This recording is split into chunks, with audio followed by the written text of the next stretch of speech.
نندو کی انٹرنیشنل بے عزتی، نیدرلینڈ کے وزیر اعظم نے نندو پر کیا تنقید کی؟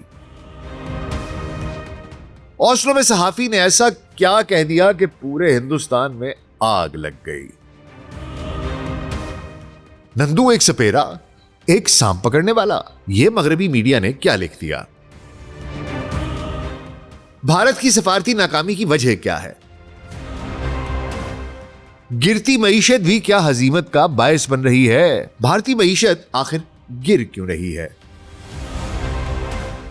گرتی ہوئی معیشت اور گرتی ہوئی عالمی ساکھ کے باوجود نندو آخر اب بھی الیکشنز جیت کیسے رہا ہے؟ کیا بھارت کا دوغلا پن پوری دنیا پر آشکار ہو چکا ہے؟ کیا بھارت کا برا وقت شروع ہو چکا؟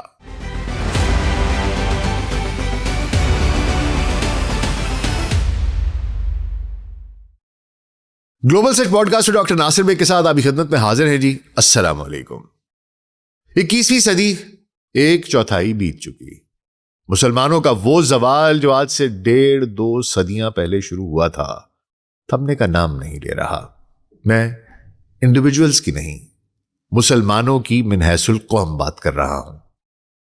21ویں صدی کا سورج مسلمانوں کے لیے نئی آزمائشیں لے کر طلوع ہوا۔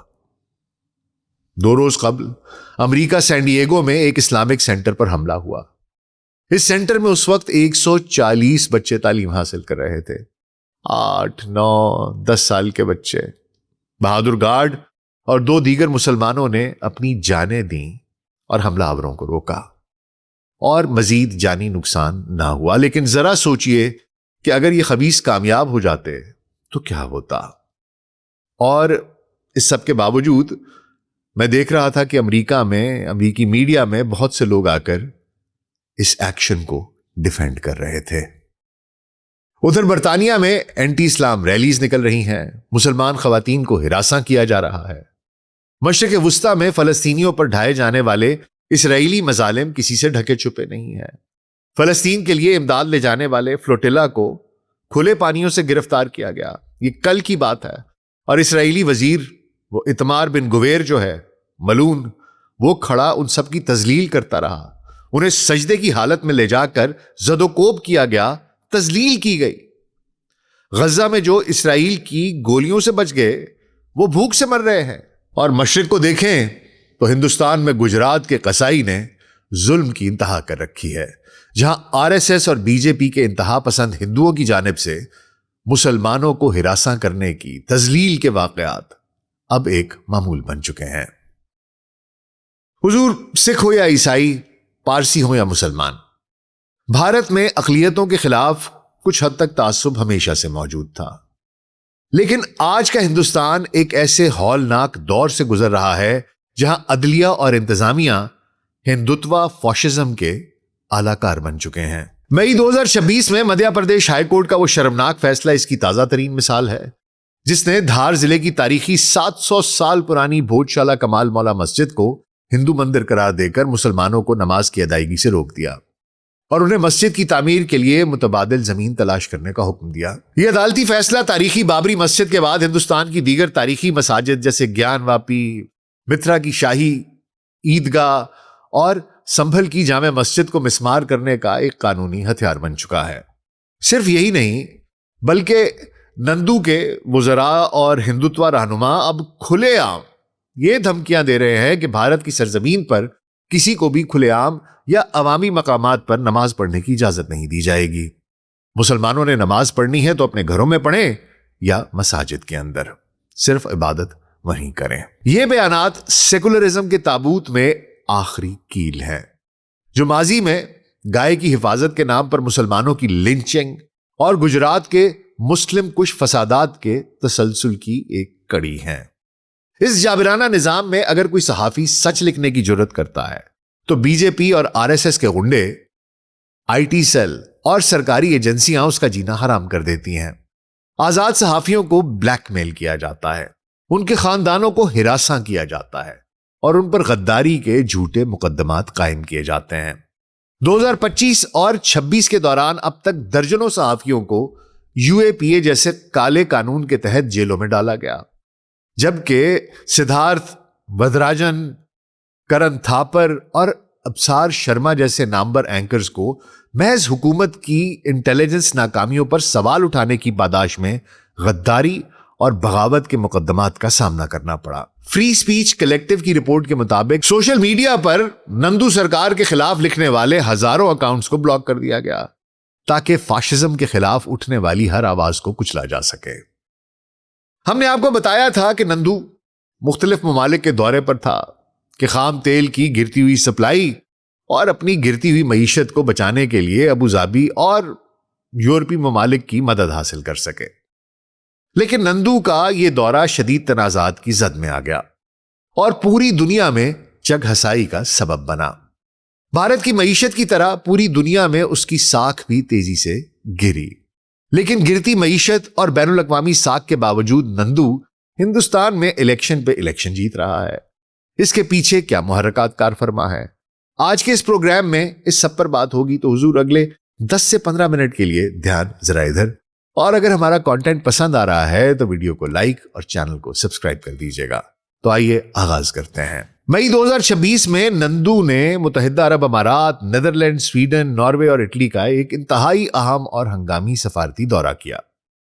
بظاہر اس دورے کا مقصد خام تیل کی گرتی ہوئی سپلائی کو بچانا، انرجی سیکیورٹی کو یقینی بنانا، معیشت کو کچھ تقویت دینا، گرتی ہوئی معیشت کو سنبھالنا یہ مقصود تھا، کیونکہ ایران امریکہ جنگ اور آبنائے ہرمز کی بندش کی وجہ سے بھارت کا تجارتی خسارہ تاریخی سطح پر پہنچ چکا ہے۔ متحدہ عرب امارات میں شیخ محمد بن زائد MBZ سے معاہدوں کے بعد نندو جب مغربی اور شمالی یورپ پہنچا تو تجارتی معاہدوں اور گرین ٹیکنالوجی کے حصول کا مشن ایک بہت بڑے سفارتی اور PR بحران میں تبدیل ہو گیا۔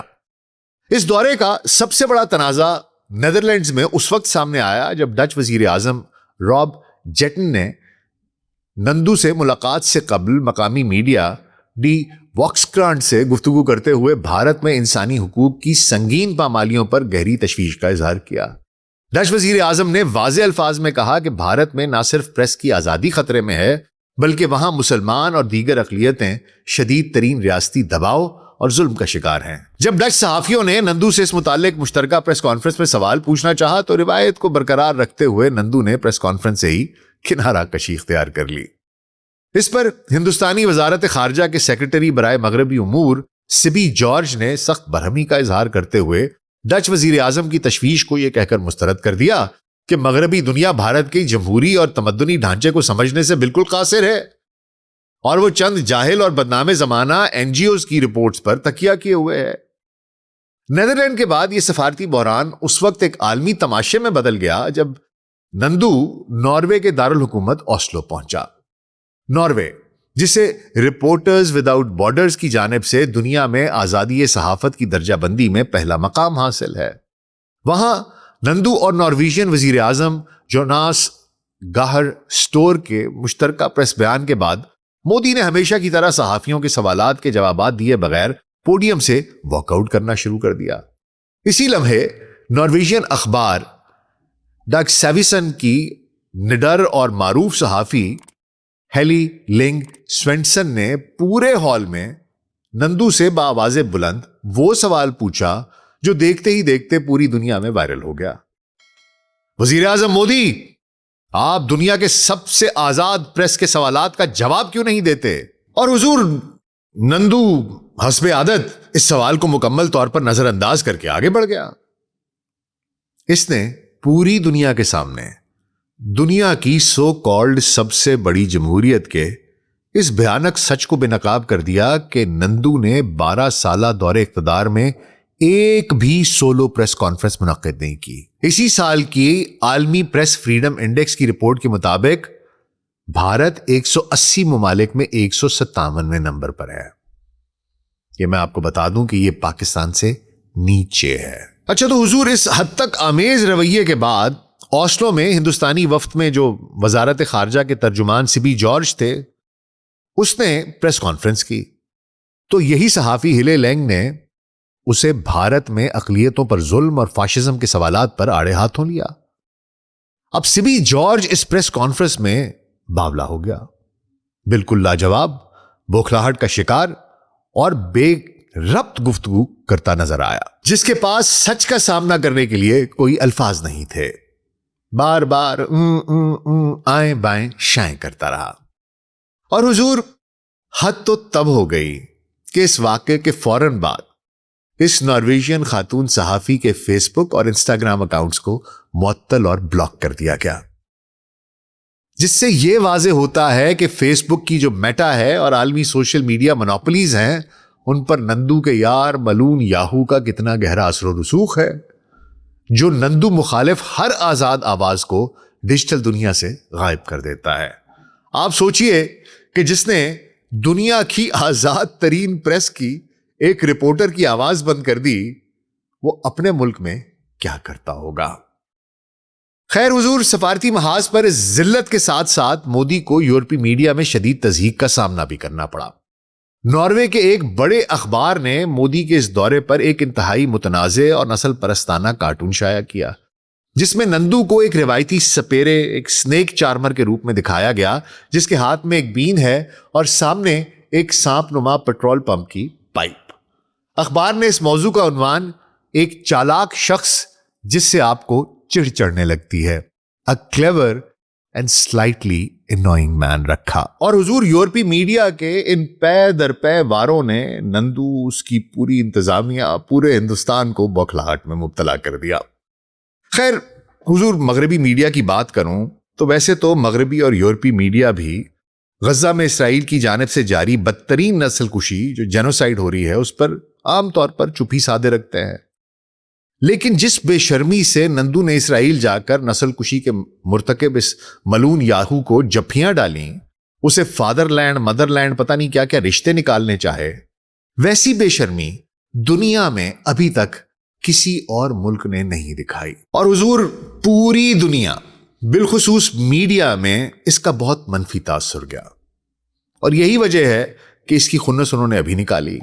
اور دوسری وجہ یہ بھی ہے کہ بھارت گزشتہ کچھ برسوں میں they have been very aggressive، وہ اس طرح پورٹرے کرتے رہے کہ جیسے وہ گورے سے زیادہ گورے ہیں، وہ سپیریئر ہیں، کہ دنیا انہی سے شروع ہوتی ہے اور انہی پر ختم ہو جاتی ہے۔ دنیا کا کوئی تاریخی چیز نکل آئے، کچھ آ جائے، تو آپ کو ہندوستانی میڈیا میں ایک بات سنائی دے گی کہ یہ تو سب سے پہلے ہندوستان میں ہوا تھا، یہ تو سب سے پہلے یہاں ہوا تھا۔ وہ جو جے شنکر ہے وہ جا کر مغرب میں کلاس لیتا رہا، لوگوں کو تہذیب سکھاتا رہا، ان کو سکھاتا رہا کہ بھائی ترقی کیا ہوتی ہے۔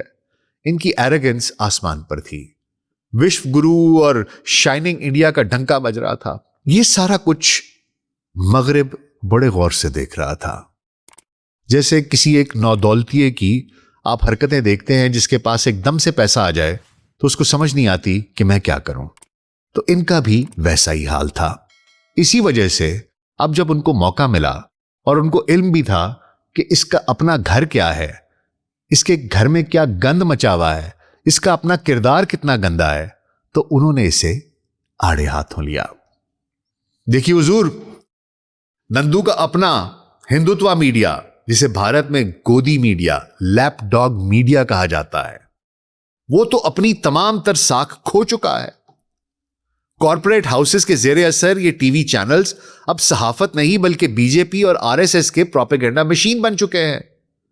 یہ میڈیا روپے کی بے قدری یا ملکی معیشت کی تباہی پر بات کرنے کی بجائے 24 گھنٹے مسلم دشمنی، مذہبی منافرت اور پاکستان مخالف فرضی کہانیاں سنسنی خیز انداز میں پیش کرتا ہے۔ رہی صحیح کسر بالی ووڈ نکال دیتا ہے، جو جھوٹی من گھڑت ایک تو تاریخ کو بھی مسخ کر رہے ہیں، اپنے مطابق توڑ مڑوڑ کر فلمیں بنا رہے ہیں، اور پھر پاکستان سے نفرت کے جذبات کو ابھارنے والی فلمیں بناتے ہیں۔ اور یہ میڈیا اور بالی ووڈ مل کر انہوں نے پورے کے پورے ہندوستان کو پاگل بنایا ہوا ہے۔ اور میڈیا میں حضور یہ اس کے مخالف اگر کوئی جائے، کوئی آزاد صحافی یا انسانی حقوق کا کارکن اس فاشزم کے خلاف آواز اٹھانے کی جرت کرے تو اسے بی جے پی اور آر ایس ایس کے غنڈوں اور قانون نافذ کرنے والے اداروں کے ذریعے بدترین تشدد، چھاپوں اور بغاوت کے جھوٹے مقدمات کا نشانہ بنا کر خاموش کر دیا جاتا ہے۔ بھارت اس وقت بین الاقوامی سطح پر شدید رسوائی کا شکار بھی ہے۔ خاص طور پر کشمیر میں اس کے حالیہ انٹیلیجنس ڈراموں کے بے نقاب ہونے کے بعد بھارتی سیکیورٹی ایجنسیوں نے پہلگام میں پاکستان کے خلاف ایک بھیانک فالس فلیگ آپریشن اور پھر سرحد پار در اندازی کا فرضی ڈرامہ رچانے کی کوشش کی، اور پھر اس کے بعد آپریشن سندور لانچ کیا تاکہ داخلی سطح پر قوم پرستی کا جنون اس کو ابھار کر الیکشن جیتے جا سکیں اور پوری دنیا میں پاکستان کو بدنام کیا جائے۔ لیکن ہوا اس سے بالکل برعکس۔ نہ تو ان کا یہ نیریٹو پوری دنیا میں کسی نے بائی کیا کہ پاکستان نے یہ سب کچھ کرایا، کیونکہ ان کے پاس کوئی ثبوت نہیں تھا، اور اس کے بعد جب آپریشن سندور ہوا تو اس کے جواب میں مارکا حق نے ان کا منہ توڑ دیا۔ اس کی یہ کوششیں بری طرح ناکام ہو گئی، اور حضور اس فوجی اور انٹیلیجنس ہزیمت پر پردہ ڈالنے کے لیے نندو سرکار نے پورے مقبوضہ کشمیر میں مکمل بلیک آؤٹ اور میڈیا سینسرشپ نافذ کر دی تاکہ نندو کے مضبوط لیڈر والے امیج کو عالمی دھچکا نہ لگے۔ لیکن شتر مرغ کے اس کے ریت میں سر گھسانے سے خطرہ کہاں ٹلتا ہے نندو، اس لیے پوری دنیا میں بدنام ہو گیا، اور اب جب وہاں گیا تو لوگوں نے کپڑے اتار کر ہاتھ میں پکڑا دیے۔ اچھا حضور، ایک اور بہت بڑا دھچکا بھارت کے اس امیج کو پہنچا ہے کہ وہ دنیا کی مضبوط ترین اکانومی ہے اور جلد ہی دنیا میں سر فہرست ہوگا۔ اس کے برعکس ہندوستان کی معیشت اس وقت شدید ترین تضاد اور گراوٹ کا شکار ہے۔ سب سے بڑا ثبوت یہ ہے کہ مئی 2026 میں ہندوستانی روپیہ امریکی ڈالر کے مقابلے میں 96.96 روپے یعنی تاریخ کی نچلی ترین سطح پر ہے، اور یہ ایشیا کی بدترین کارکردگی دکھانے والی ورسٹ پرفارمنگ کرنسی ہے۔ یہاں تک کہ پچھلے ایک سال میں ہندوستانی روپیہ یہ اپنے پڑوسیوں ہمارے سے مطلب پاکستان سے اس کے مقابلے میں تقریباً 11.86% اور بنگلہ دیش کے ٹکے کے مقابلے میں 10% تک بے قدر ہوا ہے۔ اچھا حضور، معیشت کی اس زوال کی بنیادی وجوہات اگر ہم ان کی طرف نظر ڈالیں تو سب سے پہلے تو توانائی کا بحران اور تجارتی خسارہ ہے۔ بھارت اپنی ضرورت کا 85% خام تیل درآمد کرتا ہے۔ مشرق وسطیٰ میں جاری جنگ اور سپلائی لائنز متاثر ہونے کی وجہ سے عالمی منڈی میں تیل کی قیمتیں مسلسل دباؤ کا شکار ہیں، جس کے نتیجے میں تازہ ترین سہمائی کے جو اعداد و شمار ہیں ان کے مطابق بھارت کا کرنٹ اکاؤنٹ خسارہ بڑھ کر 13.2 ارب ڈالر پہنچ چکا ہے، جو کہ جی ڈی پی کا 1.3% ہے۔ اگرچہ سروسز سیکٹر کے منافع اور ریکارڈ ترسیلات زر نے معیشت کو کچھ سہارا دیا ہے، لیکن طویل جنگ بھارتی مینوفیکچرنگ اور تجارتی خسارے کے لیے ایک بہت بڑا خطرہ بنی ہوئی ہے۔ دوسرا حضور وجہ یہ بنی ہے امریکہ کے ٹیرفز اور برآمدات کا دھچکا۔ امریکہ کی جانب سے گزشتہ ایک سال میں عالمی تجارتی سامان پر 50% ٹیرف عائد کر دیا گیا، جو گو کہ اب 10% کر دیا گیا ہے، لیکن ٹیرف کے اس بحران کے باعث برآمدات میں 25% کی کمی واقع ہوئی ہے، جس نے بھارتی مینوفیکچرنگ سیکٹر کی کمر توڑ دی ہے۔ ایک بہت بڑا فیکٹر یہ بھی ہے کہ بھارت بہت دیر سے روس سے بہت سستا تیل لیتا رہا، لیکن جب امریکہ نے دھمکی دی تو اب اسے روس سے اب وہ تیل نہیں لے سک رہا روس سے، اور اس وجہ سے بھی اسے اب مہنگے داموں تیل لینا پڑ رہا ہے، جو کہ اثر ڈال رہا ہے اس کی معیشت پر۔ پھر اس کے علاوہ عالمی معاشی بحران کے سبب بھارت آنے والے ڈالرز کا فلو کم ہوا ہے، جس کی وجہ سے ریزرو بینک آف انڈیا کے پاس روپے کو سنبھالنے کے لیے ڈالر کم پڑ گئے ہیں۔ اقوام متحدہ نے بھارت کے جی ڈی پی گروتھ کی شرح کو گھٹا کر 6.4% کر دیا ہے، جو کہ ایک کے شیپڈ معاشی زوال کا اس کی عکاسی کرتا ہے، جہاں غریب عوام، کسان اور دیہی مزدور مہنگائی اور بے روزگاری تلے دھپ چکے ہیں، جبکہ صرف چند بڑے کارپوریٹ لٹیرے امیر تر ہوتے جا رہے ہیں۔ دیکھیے حضور،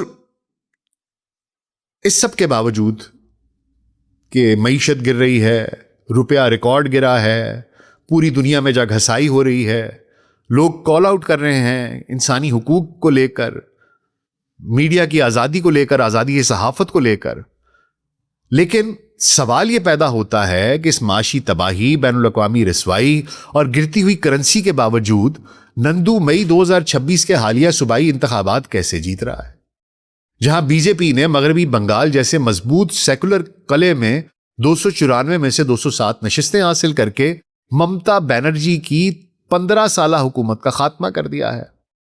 تو اس کا جواب حضور بی جے پی کا وہ انتخابی فارمولا ہے جس کے دو بنیادی ستون ہیں۔